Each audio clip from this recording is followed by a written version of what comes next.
a text from someone and being able to understand the emotion and the tone completely behind it. You knew the exact way they were texting it to you. This happens every time I get one from my sister. I can read her text like she's standing right next to me speaking to me. But on the other hand, have you ever misunderstood someone's tone? You haven't been able to tell that it's sarcastic or humorous? Or have you thought to yourself, there's no way this person would say this in real life?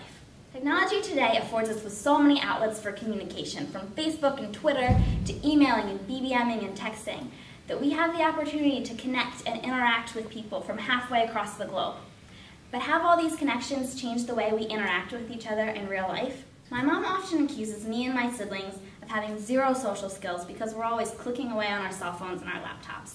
And in a way, this is true. Sometimes I would rather text someone or email them than pick up the phone and call them or go see them in person even.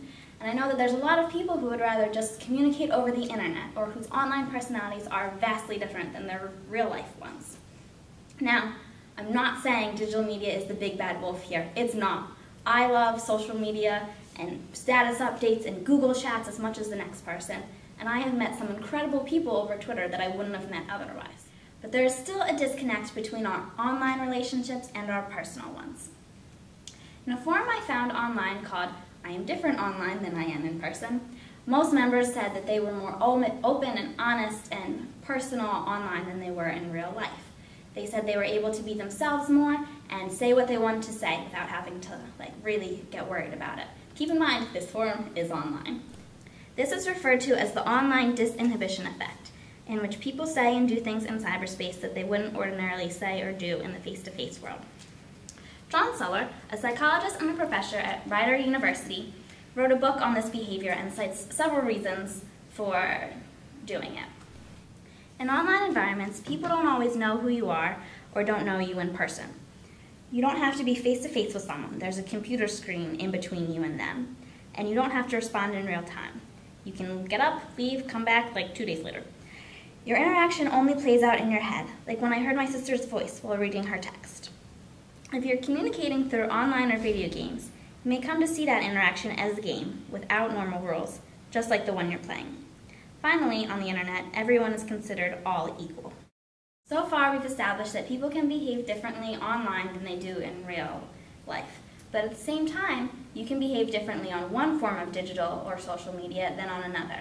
One of the truest things I ever found online somewhere, I think it was in a tweet, was the saying that if Facebook is a place where we lie to our friends, then Twitter is where we tell the truth to strangers.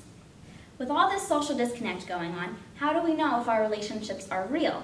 How do we know who your true self is? Well, all the technology and digital media we have today are all great things. At the end of the day, we all have to send that last tweet, write on that last wall, close our laptops, and turn our phones off. We all have a life to live out in the world, and technology can't do everything for us yet. So, in order to bridge the gap between online life and social life and that personality difference, we need to figure out who we are separate from cyberspace. Now, I know this is one of those things that's probably easier said than done, and I'm still trying to figure it out for myself.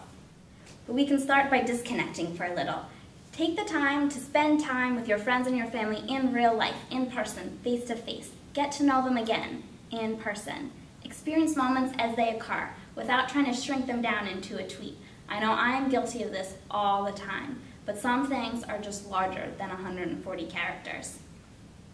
And if you're having trouble bridging this gap and interacting honestly and socially in real life, start small. Send handwritten letters or something. That's a form of communication that people find personal, but they can hold on to. I've been taking a class this semester about letter writing, and we've had to send 20 handwritten letters. And though so far no one has written me back except my grandmother, and she's my grandmother, so she kind of has to, everyone who has gotten one has said they appreciated it so much more than a Facebook message or an email.